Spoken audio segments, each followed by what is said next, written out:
Welcome to the Undrafted Uncensored cast of Pod. Hosted by Nick Archuleta. Mosted by Colin Zanker. And last but certainly is least, Joseph Goodwin.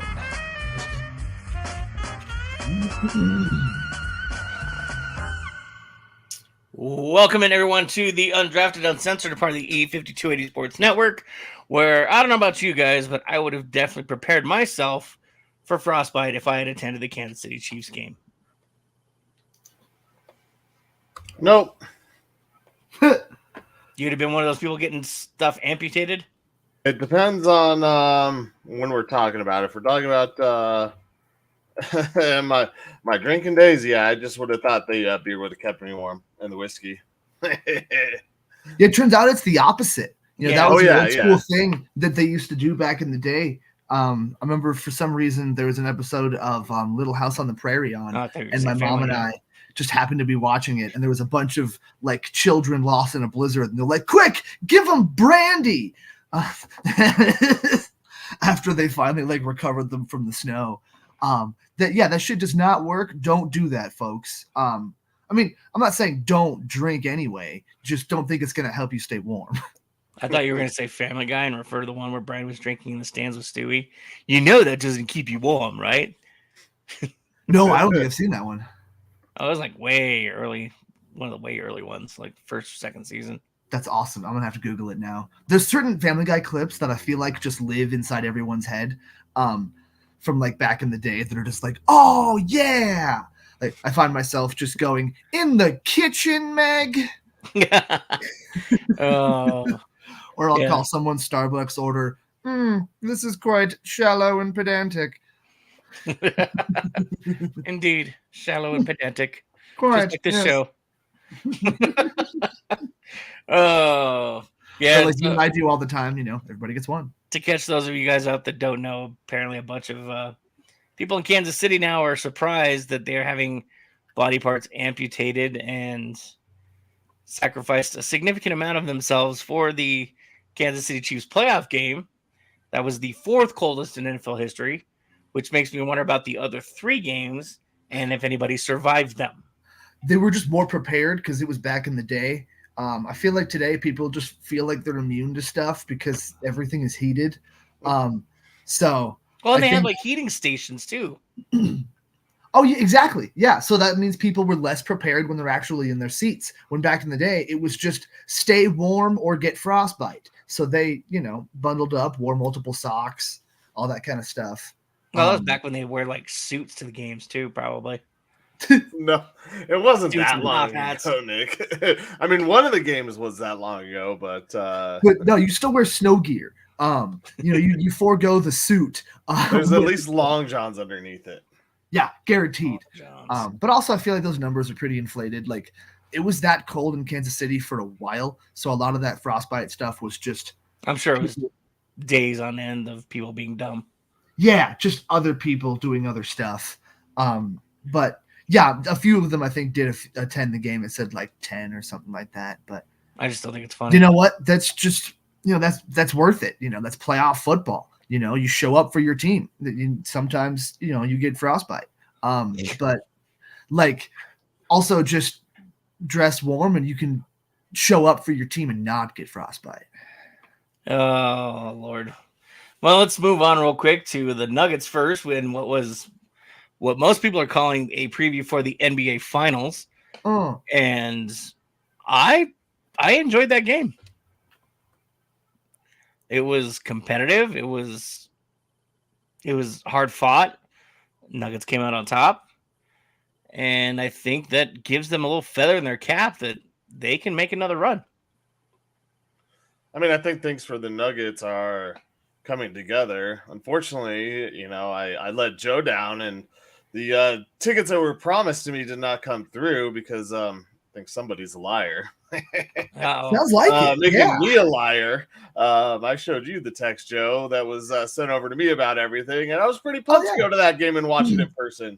Me too. I drove down there. Luckily, I didn't like go into the parking lot and pay $30 for parking. Yeah, it's a good thing you didn't. I wish I was there to watch it, but people are idiots and think they need to lie about stuff. So bastards. I sent the tickets, I swear. Yeah, sure. Yeah, okay. Yeah, that's why I don't have anything. Is that you walking into Ball Arena right now? Right? My friend Joe's there. I thought about trying to just like walk in after the game had started because security is a lot less. But I was like, nah, it's not a good idea. They're like, hey, Colin, what were the seat numbers supposed to be? Courtside. Yeah. Hey, do me a favor. Can you have somebody go check these seats for us? I just want to see if this guy's really an asshole. Yeah, there you go.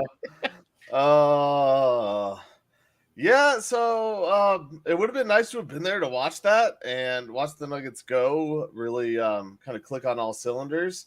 It's tough because we're sitting here and it's still an East-West matchup that I think that these teams, not that they're not prepared for, but it's not the same intensity as the playoffs. No, it's not. And, you saw some things in that game. I want to say Porzingis had no threes in the first half, and then he started to go off in the second half. He started to catch fire, which I think kind of – because Porzingis is having a pretty damn good year. Yeah, he is. Oh, man, I think I typed in this episode number wrong. It's supposed to be episode 90, guys. Yes, I just literally realized that, so I'm going to change that right now as we're talking. Maybe. Where is it? Go team, go! Oh, at the top. Yeah, I just realized that. But as 8 and 9 are so close together. Yeah, as the Nuggets were playing that game, you just felt like they were in control, and the Nuggets wanted to show out, like, hey, we're still the chance, we're ready to go. Bring the playoffs on, we're ready for you. Although, like I said, I don't think the intensity is the same as it will be in the playoffs once the playoffs start. So, good win, very good win. Don't get me wrong. Thank you. I don't want to go too much into it. I mean, yeah, it was definitely a lot of fun to watch. Like you said, the Nuggets really controlled the game and showed that they are still the team to beat, even though the Celtics have the record right now in the NBA. They don't quite have it all together yet. They're getting there. Jason Tatum had an off night, so of course Jaylen Brown goes off for 41, ridiculous. But they don't totally have it all put together just yet. They rely on the three, I feel like, a little bit too much, which the Nuggets have fallen into a little bit this year at times too. Trying to rely on that three too much, and it's like, just get some baskets, get some momentum. Get Aaron Gordon to dunk some shit on some people. But yeah. Still, it's nice to see. I love all the YouTube videos that start popping up. I saw two prominent YouTube guys have the exact same video title pretty much. That was like Nuggets Celtics Finals Inevitable. One of them was like, is it inevitable? And the other one is, it is inevitable. No matter what. I didn't copy your homework. I did my own. Yeah, exactly. No, they coached like the same day. So they literally didn't. It's hilarious. 1,000 monkeys at 1,000 keyboards eventually give you Shakespeare. There you go. I mean, that's the take though. It kind of feels like that to an extent. Obviously anything can happen, but come in. Oh, yeah, exactly. Yeah, right. But the Celtics are far and away the best team in the East. Obviously there's teams that can compete. You never count out the Heat just because of last year. The Knicks are the deepest team in the NBA right now, and they're going to get Julius Randle back at some point for the playoffs. We'll see how he looks. Cleveland looks pretty good. Milwaukee, you never know. They could start to figure it out and all of a sudden have a really good defense and Damian Lillard and Giannis. That's terrifying. But the Celtics just feel like they have it. And the Nuggets kind of the same way. Obviously the West has the terrifying defense of Minnesota, but without Karl-Anthony Towns and that second big man to really help hinder Jokic, he doesn't give a fuck about Rudy Gobert. Rudy Gobert has nothing on Jokic. Gobert and Cat together, that would worry me a little bit with Anthony Edwards and all of the talent they have. But yeah, exactly. Yeah, Rudy Gobert, not concerned. Especially without Cat. So if Cat comes back and plays well, maybe, but OKC, that's a fun matchup. I think that'll be sick. They do worry me a little bit because everyone's counting them out saying, well, they're just too young. But like those young dumb teams, yeah, they'll surprise you. I agree with don't count them out yet. Yeah, definitely not. I mean, Chet's definitely not as strong, so Jokic can back him down in the paint. But he does have to play a little bit differently when he plays against Chet because Chet is such a shot blocking savant that even those like half shot layups, Chet's going to eat those layups, lobs for Aaron Gordon. He's going to eat those alive because he's just going up to hit the ball no matter what. So you throw it up softly to Gordon, like that's going to be tough. But I still feel like the Nuggets are just the team to beat. So like it feels too early to say that, but also it's my team and I'm going to say it. Fuck it. It's inevitable. Nuggets Celtics. Let's go. Well, and I mean, when you mentioned the Timberwolves, I don't know if you watched that game last night, but it was on while I was doing the DU hockey game during most of the pregame. And when I was watching the Timberwolves, I was just sitting there. I was like, I'm not afraid of these guys. No. I know they look different without Cat. It is a different team, but I still was just like, I don't know if anything really scares me about them right now. We saw Ant after going off he went off for what, like 20 some odd points or something in the fourth the other night. He went 0 since, and then in the game against the Cavaliers last night, he didn't have any points since like the 3 minutes left in the third quarter, and it was a close game and went to OT.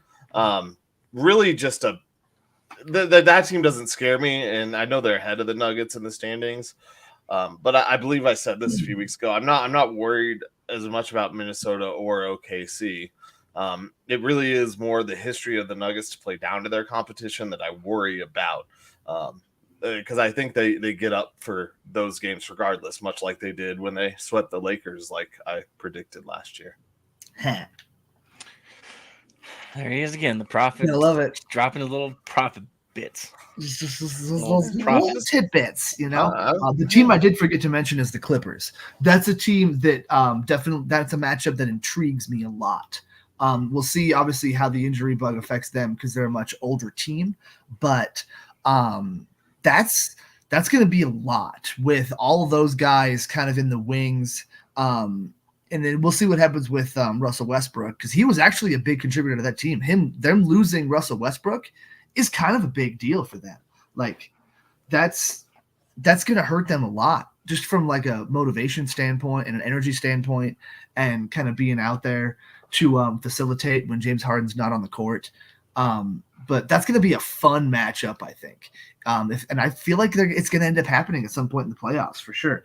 I'm not really scared of, I would say, anybody, but that one concerns me.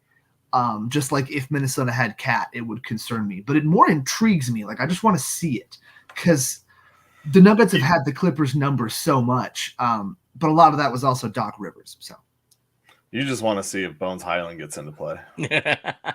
That's all I want to see. Yeah. I just want to see Peyton Swatson swat Bones. That'd be beautiful. That sounds wonderful. Like, put one into the 10th row. Yes. Yeah. Yes. Oh, that'd be amazing. I want to see Christian Brown dribble in between him and actually go for the layup. And he's played well. Him and Peyton Watson. Obviously, Peyton Watson's been awesome. We kind of knew he was going to play well, but Christian Brown has played better. He just needs to keep it up, and we might be okay.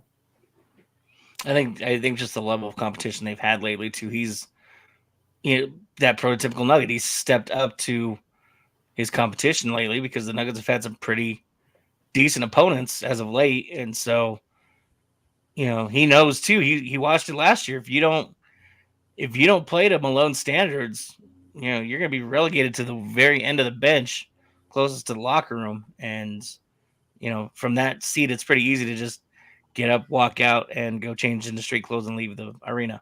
Bones. Now that that's happened before. Yeah, probably slap a chair on your way out. Yeah, like break a hand or something. I don't know. Yeah. No, that was Jerry. I know who it was, but he didn't break his hand. I was trying to find a way that he would break his hand from. Well, Jerry Vanderbilt broke his hand, punched a wall. Right before that'll do it. Yeah, that hurt them a lot. That was one of those things that did concern me with Minnesota if they had Cat and everything, is having those wing defenders too, with Jared Vanderbilt being able to just mess with Jamal as much as possible. That he's one of those guys they didn't have last year, and their defense kind of rattled the Nuggets a little bit last year. But now, Gobert, fine. Real quick before we move on to the next topic, did you guys see what's going to be happening on Netflix this summer? Did you guys see who happens to be fighting? The Tyson thing, right? Yeah. Jake Paul and Mike Tyson. Yeah. That was I don't want to watch it, but I want to watch it. Yeah, I don't have Netflix because I hate their whole you have to I'll just share my password with you. Oh wait. Yeah, exactly. Like fuck you. Don't say that out loud, you idiot. God damn it, Nick. Yeah, I think it's now you're gonna get caught. So I'm just hoping that it doesn't work out for them and that other streaming services don't follow suit, because I think that's ass. See, I just hope that Mike Tyson finally kills Jake Paul. See, he's old though, and Jake Paul is actually a good athlete. Like, he's a piece of shit. It's it's easy when you're fighting guys that you're half their age. Yeah, that's what he's doing. It's stupid. Jake Paul is taking on nothing but dudes that are like over the hill fighters.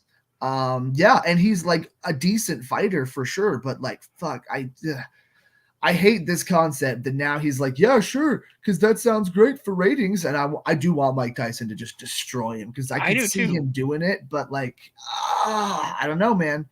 I feel like Jake Paul wouldn't be taking this fight if because he got Mayweather to just kind of not give a shit and just show up and take some money and throw a few fun punches and whatever. But maybe this is like his way of getting into professional wrestling, like his brother. Like, they just set these fights up to be. All Tyson needs to do is land one punch. That's what I'm hoping. Paul is out like that. Like, that's what I'm hoping. One lucky punch, whatever the hell it is. Like, that's all he needs is one shot. That's what I'm hoping. There. One moment. Like, that's all he needs, and it's over. Mike Tyson, I don't care how old he is, he could not. I mean, we saw it in the movies. We saw it in The Hangover. One punch, and he's gone. That was like 15 years ago. It doesn't matter. He still got it. That was how long since he'd been in the ring. Still got it. No, yeah, when he fought Roy Jones Jr., he got pretty jacked, and he had the old man gray beard. Like, he's in decent fighting shape, but like, I'm worried that because he's fighting a 26-year-old dude that I feel like is definitely on some kind of steroids, and like I said, is a decent athlete. Apparently, the dude loves boxing. But yeah, he takes on nothing but amateur dudes and like, washed up UFC fighters that are already broken, and like, so I'm worried that it's gonna somehow tarnish the legacy of Mike Tyson. I hope that's not the case. I want to see him knock the kid the fuck out, because he is cocky. But I don't know, man. I don't trust him. He's shiesty, He's gonna put a razor blade in his gloves or some shit. I don't know. But the brass knuckles his brother had on underneath his gloves. Yeah, he's shifty. I don't like him. Yeah, I don't know. I just wanted to get your guys' quick opinion on that. Yeah, those guys on YouTube, don't trust them. I just hate them both anyway. They're both annoying. Not annoying though. On YouTube. Not annoying though are the Colorado Avalanche. They've made some trades. They've made some adjustments, and I love the fact that last night the game-winning goal came from Choo-Choo. I think he needed that. Yep, overtime, came back. Kind of one of those prove your team can rely on you again. The Avs made a lot of really good trades, a lot of really solid trades. Obviously, not the one that I've been hoping for 2 seasons, a season and a half. I think it happens in the offseason, though. But, I was just going to say, that would encourage him. It's going to happen. It could happen this offseason, depending on what happens. The Avs contract situation now is a little bit more flexible, too. But all these guys, they addressed what they needed. They got a second-line center. They got a fourth-line defenseman. They got 2 other tough guys, that will just help solidify this team and penalty kill. So when you look at what they did and what McFarland did, he swung this year. Last year, I mean, this is what I said a week ago, is like I was worried that McFarland was a little hesitant because he didn't know exactly what to do with where this team was. If Landeskog was coming back, he didn't want to do too much, might not have felt comfortable making all the moves. But this year, you could tell he felt comfortable. He did make a lot of really good moves, and one of them included one of the guys I said would be in the Crosby trade, in Bo Byram. Byram this year has played the most games that he's ever played. It's the thing that I talked about. Yeah, you don't want to trade away the potential, but this is probably I'm not saying this is right now Byram's highest value that he's ever been at. I'm not saying it can't go higher, but for the 3-4 years that we've seen him, 3 years that we've seen him, this is his highest value. So you got a guy, and Millstat that will play that center position and really solidify the second line. So I mean, I love it. I love what the Avs did. This isn't just getting Lars Eller last year. This is actually getting these guys who are building back up. Ramping up. No, that guy's pretty solid. He doesn't have like great stats or anything, but he's definitely not bad stats either. He's more like a middle. Didn't have great stats either, though. He's more like a middle stat. There you go. Well, I walked into that. I'll take the middle stat more than the not great stat. Exactly. That's all we need. Just more middle stats. But when you sit there and look at it too, for that, he was playing on a Buffalo team that's not very good, that has underperformed. We all talked about the one Buffalo guy we'd want is EJ back. But, that obviously. That's happening in the offseason too. We're just gonna load up on old fuckers. It's gonna be great. Here we go. Fucking geriatric Colorado Avalanche. EJ is a 1-day contract back when he's done. But yeah, which is the year after next, after he signs a 1-year contract to win another cup. If he still has like knees and he was leading the Sabres. He was one of their most consistent offensive players. He doesn't have any playoff experience, but you played for the Sabres. So it's hard to get a lot of experience when the team just hasn't done that great and have traded away all their assets. So now he gets to go into a championship contender, and we'll see how he fits in. But I think Nate and Mikko and Kale will make sure he's in line, and if he's not, then I mean it'll be a bad pickup, but I don't think it'll turn out that way. Well, you could tell as the game progressed, they were starting to vibe a little bit, and I mean, it's hard to get off the plane and jump right into that lineup right away, because most of these guys have been doing this for the last 4 years together, and at least 4 years, and you're not quite used to how they move, where they move, the little ducks between the legs, things like that. And a couple days off before you hit a roadie. Okay. And I don't have any ducks between my legs. I'm kind of glad they got a road trip coming up after this trade deadline, because now they have to start to get to mesh.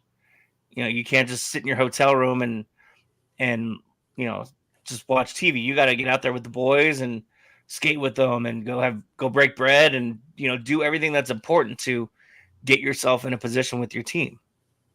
Yeah, you're spending a lot more time together. Yeah, unlike at home where if this had been the start of a home stretch, you see each other at the rink and that's it, and you can't build a good rapport that way. You guys got to get out there and start battling right away. I think the thing for this too is that you talk about like knowing, like the ducks between the legs and things along those lines, because you're playing with a guy like McKinnon and Makar and Rainen who have so much finesse and speed. I talked about it when I went to the Panthers and Predators game last year. Yeah. Watching that team in that arena, they looked so much slower than watching the Avs. And I can't imagine what it's like being on the ice with those guys, but having been in Buffalo, coming to Denver and to play for the Avs, it's going to be a whole different ballgame because he is not used to this speed. So you're right. It probably will take a little bit to get used to, but I still wouldn't be surprised to see some flashes, some signs of success from him, just because he's already, he's a talented player. But there are going to be some miscommunications. So when some things get screwed up right away, I don't think we should hit the panic button and say, "Oh, the Avs screwed the pooch on this. They really messed up bad. This didn't work. McFarland had a bad trade." I think you do need to give it time because they added all of these players, and it's going to take a moment for them to mesh. So I think that we might see a slight drop off in some areas. But even last year, I don't think that necessarily means a lack of wins, because last year the Avs had way less talent than they do right now, and McKinnon and Makar and Rantanen really carried the team. So, I think that, like I said, there will be a little drop off in probably a game or two where there's some plays like, what the hell happened there? And it's more just growing pains for these guys. Yeah. And like you said, Buffalo was a fucking mess. Like, did you guys hear that Bo Byram scored on his first shot? No. Yeah. That's awesome. Of course, very first shot as a Sabre. He's out there directing, I think it was either power play or penalty kill. He's like, you're in the wrong spot. You're in the wrong spot. Like, he's now the fucking captain of the Sabres, basically, after one game. And yeah, he scored on the first shot he took. Fucking awesome. Awesome. Which is like why I'm sad to see him go, but I do get it. It made sense. And, just we'll say the same thing that Avs fans say about every single player that leaves. We'll just bring it back in a couple years. You can't say that about everybody. No. Yes, of course, that's all everyone says. I can't imagine the payroll of Joe as the general manager of the Avalanche. Yeah, we're going to bring back Nazem Kadri. We're going to bring back EJ. We're going to bring back Bo Byram. All of you guys, nobody wants to bring back Duchesne except for me. Just so we can cut him. I will tell you this. So the Sabres have last season in 22-23 was their first winning season in 10 seasons. Jeez. They haven't won since the Hasek era. Their last winning season, or I know who that is. That's bad. Dominic Hasek. 2012-13, they were 21-21 with 20-21-6. The year before that, they were 39-32. They haven't finished higher. They finished 5th place, and even last year with a winning record, they finished 5th in the Atlantic and the East. So that team hasn't known winning for a while. It's a bunch of 8th place and 7th place finishes for the last 10 seasons. So, and yet their football fans are the ones that put each other through tables. Yeah, and even when they were over 500, they still haven't qualified for the playoffs since 2010-2011 season. So, God. The Bills were like that until they got Josh Allen. So, the Broncos are like that right now. Yeah, until we get, ... You're right. I don't know. It's nice to see this team.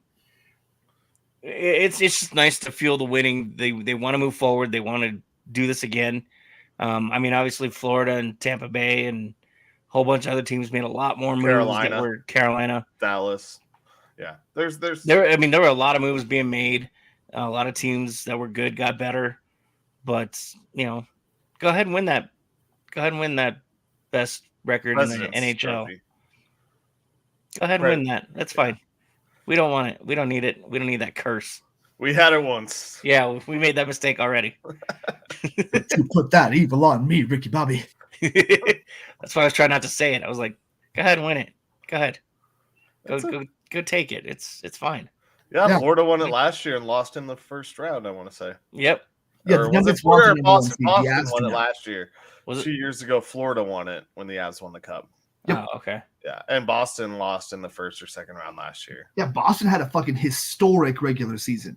Yeah. Immediately bounced.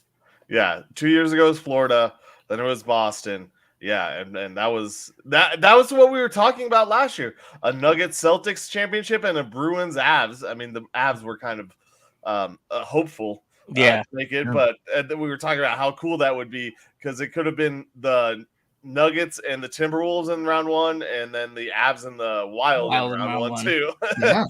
Instead, they got the Kraken, and it all went to crap. Yeah, it all fell apart real fast. Yeah. I don't think it's happening this year. I don't think so either. Is Boston bad? No, Boston's good. Well, there we go. Let's talk about the Avs falling apart. The fall apart. Oh, the falling apart. Yeah. So here we go. It's Boston, Denver, Boston, Denver. What's up? Or it's Boston, Denver, Boston, Colorado, I guess, because the Avs are Colorado. I mean, technically, it's not quite the same as last year, just because they're not the best teams. The Garden and the arena. The ball in the Garden and the arena. We'll go to the ball and then we'll go to the Garden. Yeah, the ball garden. Ball Garden. The Garden Ball. I'll wear my finest suit. Garden of balls. Ooh, fancy. Mm-hmm. Oh man! All right. I fancy being right about now. We're halfway through the show. The reason I put this at the end is because I knew if we put it at the beginning, we'd have never gotten to the other two topics. So here we go. That's smart. All right, Clayton, we're about to get into it. Oh. All right. Everybody that's tuned in, thank you for tuning in so far. If you don't like arguing and just dumb arguing, be prepared because you should probably want to leave now because I'm sure there's going to be a lot of yelling going on now. Before he goes further, the only dumb argument is the one that Nick makes because I end up just being proven right. All right, so let's just preface this because I'm waiting. I'm waiting for Nick to say Colin was right about all of this. Nick's not going to say anything along those lines. Should have happened earlier. No, Nick's not going to say anything along those lines. Let's go along the intro. Simmons and Manhurts. Shit. Well, and now Jerry Jeudy. This obviously the rundown was typed up last night, so that was before the Jerry Jeudy trade. So Simmons, Manhurts, and Jeudy are all gone. McGlinchey and Tim Patrick have restructured their contracts. Broncos now have an extra $50 million under the cap. So there goes your Russell Wilson money. I think now we can see we have a plan. Like I told you, as long as I have an idea of what the plan is, that's all I want because you can't keep playing your cards close to the chest. I am financially invested, unlike some people. Nick, okay, Nick. I'm not going to go too hard on you, but I did say the plan last year that would be to blow it up, which is what they're doing now, a year late. And my biggest fear with them blowing it up a year late is now the Broncos are one more year behind with an average draft pick. And you could even say below average because if you do the math with 32 teams, divide that by 3. They're at the top of the middle, but it's still not a great pick because of all the talent that's going to go at the start. So, but you can't do that. You can't do that right away as you come in. Why can't you? Because Sean Payton didn't know what he had because of the shit show that was everything else the year before. Yep. You got to at least figure out what you have. My question is how can I see what you had from the outside and you're in the building and you can't see what you have? We all, besides you with your orange and blue sunglasses, Nick, that's not even that. It's common sense. Saying Russell Wilson is going to turn it around. He's going to be better. He's going to win. When you're winning games, the only reason you're winning games is because you're +3 in the turnover ratio, which isn't sustainable. I said that the whole time. You were getting lucky. Yeah, you were winning, but it's not sustainable wins. It's just like the Minnesota Vikings winning was not sustainable the year before. When you looked at that roster and that team, they were devoid of talent. It includes the quarterback. And yeah, you weren't going to be able to get rid of him at the middle of the season. But now we're in a position where Jerry Jeudy's traded for a 5th and a 6th, I believe is what it was. Yeah. Where maybe in the middle of the season it was a 3rd and a 5th. No, yeah, it was that's the report. Like he did a lot of this. A 3rd and a 5th. He did a lot of this though, and a lot of this. Well, the trade deadline, who he was. That was when the Broncos started winning a couple of games. So right at that time was when all of a sudden, we just beat the Chiefs. Jerry Jeudy was looking okay. I feel like they thought that they had more than they did. I feel like they overestimated what they had, and that's why they didn't do a single move at the deadline, which we all thought was ridiculous. We all wanted to get just something for Jerry Jeudy. And we were happy to see some young guys get some playing time, get some Brandon Johnson, get my guy Lil Jordan out there as much as possible, because that's just fun to say Lil Jordan. I think he only had a 1-year deal, but let's bring him back. Fuck it, I want Tim Patrick, Lil Jordan. I assume that Cortland Sutton is going to either have to restructure or get released because he took all of the Broncos stuff off of his Twitter. So Mims is going to take Judy's spot probably. Sure, if Mims can, get some offensive production going, because he's been great on special teams. But if we can really get him going on offense, that'd be fantastic. But it's going to be a bunch of young guys. That's it. It's.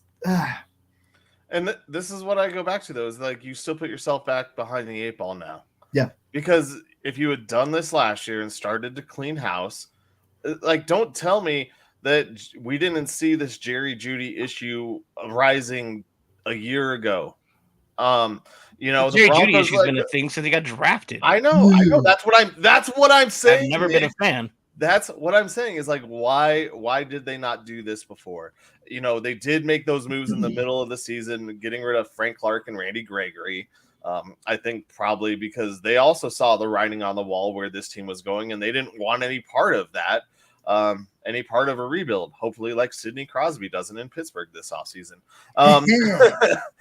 But I think that they were probably unhappy with the direction this team was going, and they got released because they voiced their opinions, which is, could just be another problem in the future for veterans coming in here. And it was hurting your team, like they won games as soon as those guys left. They did. But like I said, it was still a paper tiger. I mean, I think they're only one of their wins. They had less than 2, or they had 2 or less turnovers, or only won the turnover battle by 1. It was something like that during that 5-game run. And it's just, you knew I could see what was going on with that team. And so now, like I said, they're hurt even more because it's a middle pick. So in order to move up, we talked about it the other day, in order to move up, they're going to have to give up a lot, because 12-3, and that's saying that your guy's even still there at 3 that you want at quarterback, which might not be true.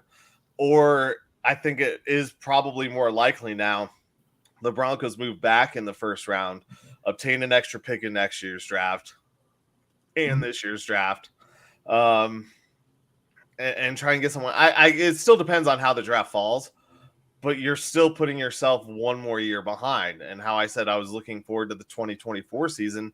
Now I'm more looking forward to the 26 season, 25-26, because that's when I think the Broncos can start winning, because next year they're probably going to be drafting their quarterback, unless they make a big move this year. I think it is going to take a lot to get a quarterback. Well, the draft class next year for quarterbacks is not that great either. So I mean, no, but if you suck, you have the top. Yeah, that's yeah. Even then, I mean, I'm sure there's. I don't know. I'll have to look. And Quinn Ewers is the one right now. No, it's Quinn Ewers and Shedeur Sanders. That are supposed to be probably the higher ups. Yeah, but I don't know. We draft Shedeur Sanders. We fire Sean Payton. Hire Deion Sanders, and get Travis Hunter. Instant offense. What could possibly go wrong? 4-7, right? I think is dude, that's more draft picks. We're good. Yeah, right. It's I just, like I said, they kick the can down the road another season, and this is what I was afraid of, was an average season or below average season, and you're stuck in the same spot. Well, you're gonna be screwed no matter what. But at least this was a Sean Payton way. And I can't believe I'm defending him right now. This is a Sean Payton way of establishing in game time reps who's worthy of sticking around, who fits your plan. And yeah, it sucks that you got the number 12 pick. Okay, none of us expected this to actually work itself out as well as it did. Did I have hope? Yes, I have hope every year, because again, I'm financially invested in this. I'm trying to keep our season tickets alive as long as I can before they price us out. Yeah. But at the same time, I can't. I don't know how much longer I can put up with just straight bullshit either. Nick, I bet you would be way more hyped to pay for whatever that 20% increase was in tickets if the Broncos were able to have a top 3 draft pick without mortgaging the future and get the quarterback that they wanted. Especially if it's Bo Nix for you, you freaking weirdo. Why you gotta hate? Because I think Bo Nix is a fraud. After looking at some stuff, I don't know. Dude, I don't trust any of those quarterbacks right now. A lot of them, their stock just kind of fell down after the combine. I don't trust any of them anymore. I mean, at this point, I don't know who. Like Jaden Daniels, but that's going to be. I don't know if you're going to be able to get him at 3, and you're not going to get higher than 3, most likely. I mean, maybe Washington decides to get Justin Fields and move the number 2 pick or some shit, but I somehow doubt it. I think McCarthy and Nix are both going to be no good, or below average, I guess I should say. Yeah, McCarthy's really sparked up as of late in a lot of talk, but I don't know if I like him. No, he had like 10 completions in the national championship, or like 9 completions. Like, it was ridiculous. I'm definitely maybe if he falls to the 2nd round, 3rd round, and you can get him kind of like a Michael Porter Jr. type draft pickup, then I'd be down for it. Kirk Cousins, get him in the 4th type shit. But other than that, no, I don't want JJ McCarthy. I'd be okay with taking a flyer on Penix, sit him for a little bit, make sure he's healthy, maybe get him like a little bulked up before you really just throw him out there. But that feels like not the year to do that, like when there was a Lamar Jackson that you could take that's just a freak athlete and you can figure out the rest. Like, hell yeah. Like, Penix is an athlete for sure, and he's a good quarterback, it looked like. But I don't know. I'm not super sold on any of those later guys. Like, in previous years, you're like, you know what? At least there's this guy later that, looks pretty good. There was Dak Prescott. That's like 10 years ago now. But, I was like, you know what? At least we can try to get that guy in like the 3rd round or whatever. Spencer Rattler. Yeah, there you go. The Rat Man. So thanks everybody for tuning in, whatever platform you're watching us on. My brother is on Instagram right now, and he's just going to include his little thoughts real quick. The first is hashtag suck for Shador. Suck for Shador. And then he also adds his thoughts about the Jerry Jeudy trade. Not to mention now that they traded Jeudy, they have to go out and get another elite pass dropper. No, they're just going to stick with what they have. They're going to go extremely conservative. Like, they released Justin Simmons. They're not going to sign a safety. It's going to be Caden Stearns and PJ Locke. Receivers, they're probably not going to – they're going to draft someone maybe, but I think they're just going to stick with what they have, bring in another, insert Jordan Humphrey. So Joe, what you're saying is the Broncos don't need another elite pass dropper? No, I don't think so. You totally missed him saying that earlier. What do you mean? I missed what? Pass dropper. Yeah, that's what he said. Yeah, I know. He said pass dropper. So, like, no, we don't need to go out and get someone. They're not going to sign anybody. They're going to keep everything super conservative. They're not going to go out and get anything. Yes, he said dropper. I heard the word. It was a joke. Yes, I know. Way too literal. But still, like, that's what's going to happen. So, like, yes, he made a joke, but also, like, no, probably not. Like, they're not going to go out and get anything. I think, well, this goes back to my point on our last show when Russell Wilson got released. Next year's free agent class. And I know looking at it now, it doesn't make a ton of sense because a lot of these guys will be could sign back with their teams.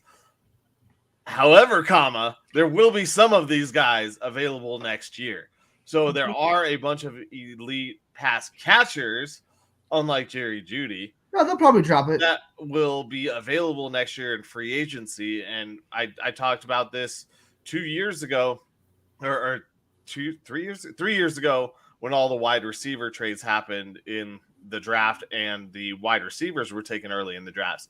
You pair up a young quarterback with a really good wide receiver or two, and all of a sudden they look pretty damn good. To go back to the quarterback, when you were talking about Jaden Daniels would look really good in Denver if you could get another one of those wide receivers here. Because isn't Malik Neighbors a top top draft choice from LSU as far as wide receiver goes. I think that's his top wide receiver because Marvin Harrison was Ohio State, Malik Neighbors, and then there's the guy Wama, whatever, I can't remember, from Washington. I think those are the top 3 wide receivers in this They're year's saying draft. Neighbors is creeping into the top 5 right now. Yeah. So it's not like that would be so ideal. I know it's not going to happen because the Broncos don't have those picks. Don't be surprised if the Bears do that, though. If they might drop back to 3 or something like that, and they end up taking Jaden McDaniels, and then with their 9th pick, they take Malik Neighbors. If it falls that way, that would be because then you have Jaden Daniels, DJ Moore, Malik Neighbors, and you have a tight end in Cole Kmet, who's really damn good. I mean, like, you know what I want? I found what I want. Justin Fields here? No, I found what I want. I want the Broncos to draft Kool-Aid McKinstry. Yes. Quarterback So Alabama. You have Kool-Aid and you have PS2. Dude, that's every kid's dream. Right? I wish I had some Kool-Aid right now. Don't we all? Oh, yeah. If y'all would stop saying, oh, no, then the fucking Kool-Aid guy would stop busting down our wall. Oh, yeah. Oh. So I just squirrel. No, you're good. I just, if you can take a quarterback next year and get them a really good wide receiver, because I think, Sutton might have to restructure, but I also think Sutton might be gone. Patrick's on a 1-year deal. He hasn't been healthy for 3 years or two full seasons. Excuse me. You're gonna need someone to help this young quarterback be successful. And I guess I haven't even looked at what the quarterback free agent market could look like after this next season. But there might be much that becomes available now. Yeah, I don't want the Broncos to go down that road. They'll pick up Dak. Yeah, I mean, I wouldn't mind having Dak here if you had a good enough defense, but you will with Kool-Aid. I want the Broncos to get their own quarterback. Damn it! All right, I'm tired of everyone else's crap. I mean, if it gets you a Super Bowl, but I don't know. I don't like Dak. I wouldn't want to have someone like that here. The problem is that those guys don't become available very often. And when they do, there's a reason for it. Aaron Rodgers was pissed off at the Packers for never drafting him a wide receiver ever and just letting Devontae Adams walk. Obviously Russell Wilson had issues. That was a mistake. So I don't love having to go that route, but I don't mind just you know what? Fuck it. We couldn't get any of the quarterbacks that we wanted. So we'll just take a talented player named Kool-Aid. And hopefully next year we can make something happen. Because this year is going to be such a wash with the salary cap anyway, but maybe that's why we haven't heard any news about Courtland Sutton. He scrubbed all the Broncos stuff off of his Twitter, but he's not been released. He's not been traded. Maybe he's part of a package to attempt to move up and take whoever, Well, the Broncos have said that they have had these conversations with these players before the press releases come out.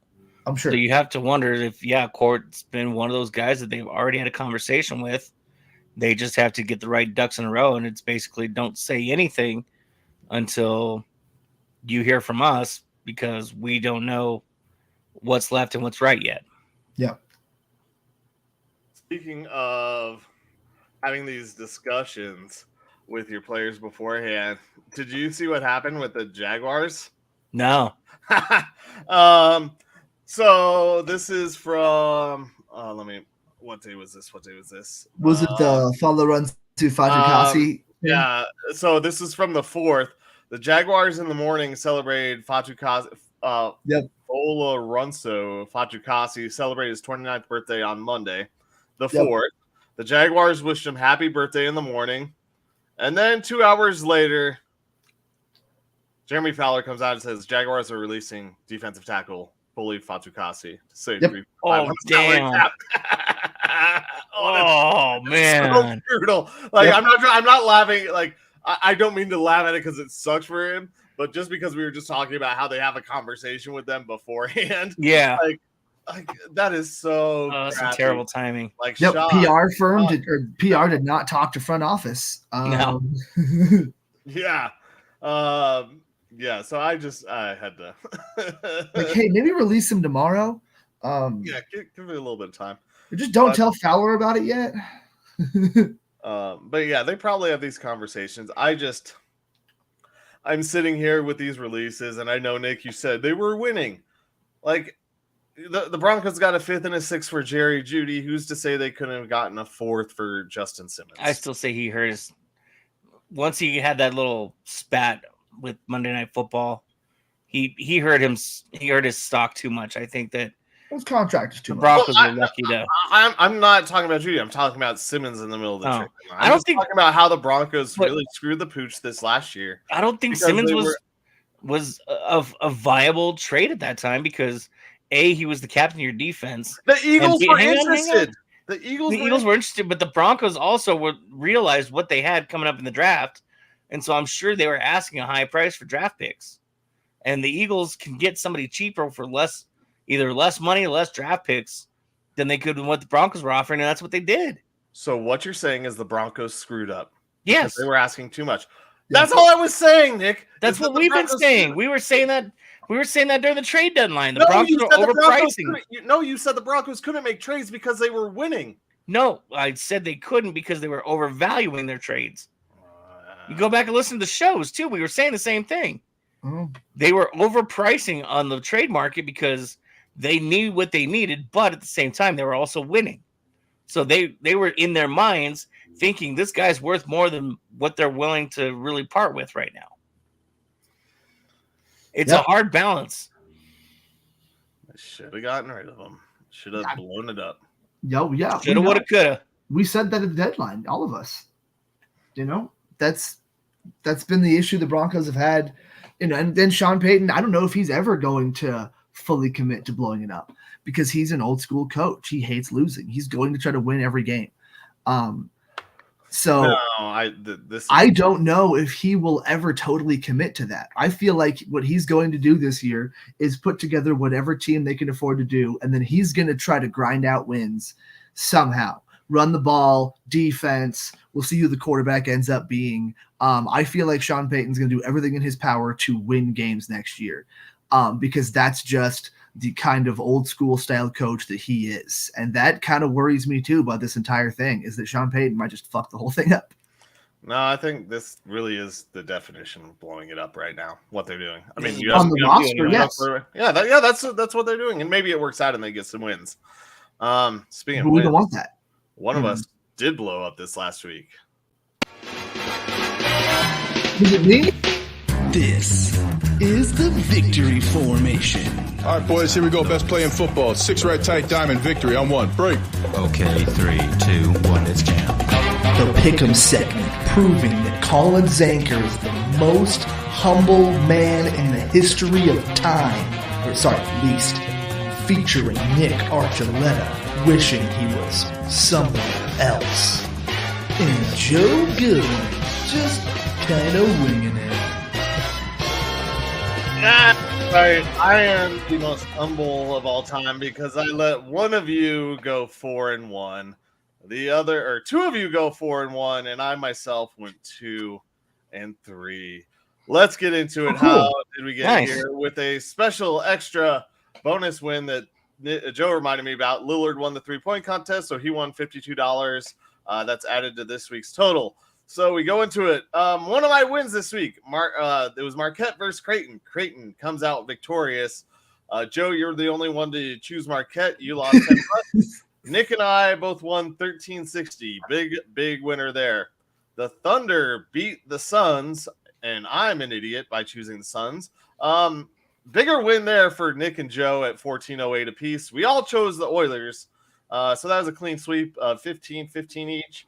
I chose Telecom Vesperum, and their phones were out as Magdeburg went Megalodon and won 30-28. However, that math adds up. I don't know how they score in that. So that was $23 for each Joe and Nick. after I said it, I don't know why I talk about how Kansas sucks on the road, but I still chose them along with Nick. And so me and Nick lost $10, and Joe won his $14.20 for choosing Baylor. Only the third lowest winner of the week because of Creighton and the Thunder being better odds. That means with your extra $52, technically Joe is the big winner of the week at 106.43. It would have been Nick if you didn't have the other 52 in. Because it would be 55.83 for Nick, and I lost $1.25, meaning I'm in third place at 144.41. Nick moves into second at 169.20, and Joe has doubled up third place, me, at 307.81. I won't be so stupid this week, as I will make some better picks, I promise you. And we kick things off today with the NCAA. I mean, I'm pretty sure we all know where Nick is going on this one, but we have North Carolina. Oh, man, I think it's a 7-10 matchup. Dang it, I didn't write North Carolina and Duke. Yeah, North Carolina and Duke. I had their matchup numbers. I think it's 7-10 or 7-9. Either way, North Carolina is an underdog going to Duke. North Carolina plus 180, Duke minus 218. Nick, I already typed you into North Carolina. Is there any reason I should change that for you? Yeah, because you're an idiot. You hate Duke. No, I don't. Oh, you said you hated Duke. No. I'm pretty sure you did. No, because I picked Duke last time. Okay. I'm pretty sure you said you did. Is this Joe the one who hates Duke? I mean, I definitely don't like Duke. Oh, yeah. Oh, Joe's the one who hates Duke because of your old boss. That's right. Yeah. So Nick, you're taking Duke then? Yes. I mixed them up. Joe, is there any reason why I should not take you out of North Carolina? No. Yeah, we'll take UNC. My bad. I mixed them up. Is UNC good? I'm sure they're pretty good. They beat Duke. They beat Duke earlier this season, but this one is in. That was on the road, though. Yeah. Duke. This is at Duke. Oh, this is at Duke? Yeah. I'm taking Duke. You're taking Duke? Okay. Wow. Okay. Well, then I guess I really am the only one taking North Carolina in this one. Thank you very much. This is a pickup. I don't have to like the team. I just feel like if they're especially, they're going to storm the court while they still have a chance. We move on to number 15, Kentucky versus, I believe it's number 5, Tennessee. Kentucky an underdog on the road at plus 300. Tennessee minus 380 at home. Joe, who you got?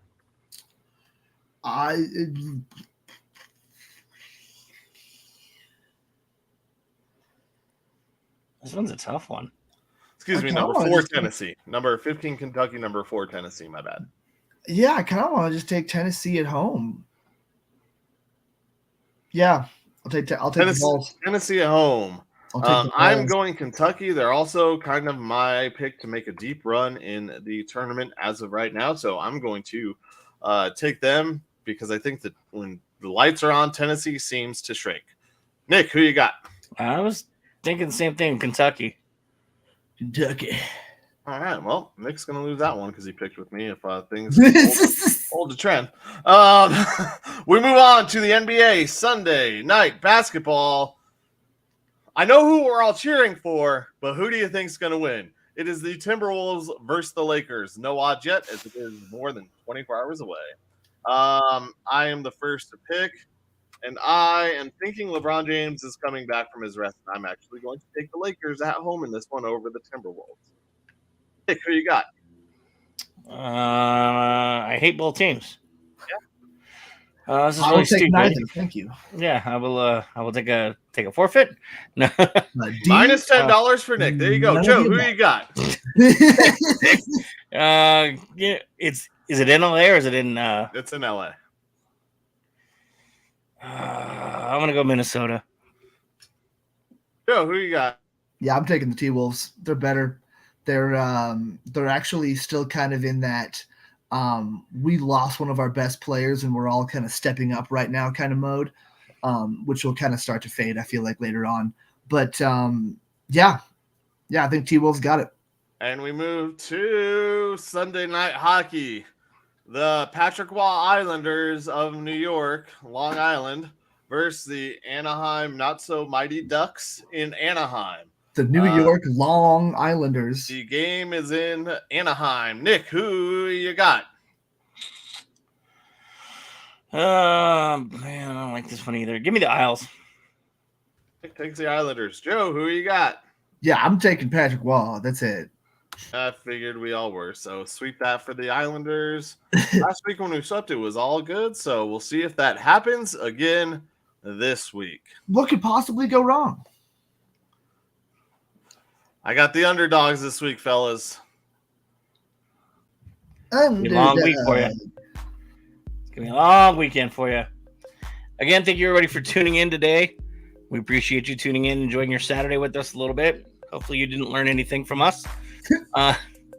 Hopefully if you learned something, it's that Colin's right, Nick is wrong. Yeah. Thanks to E5280sports.com for hosting us, having us on. We love you guys. Make sure to check out the other shows on there as well. Between the Lines, Ball Sports, a whole bunch of other awesome shows that are in line with us. They're all entertaining. And yeah, they're like almost as good. Yeah, they're all huggy like us. Until next time, thank you everybody for tuning in. Bet safely, love each other, and remember, sports are awesome. Be excellent to each other. Joe's still happy to be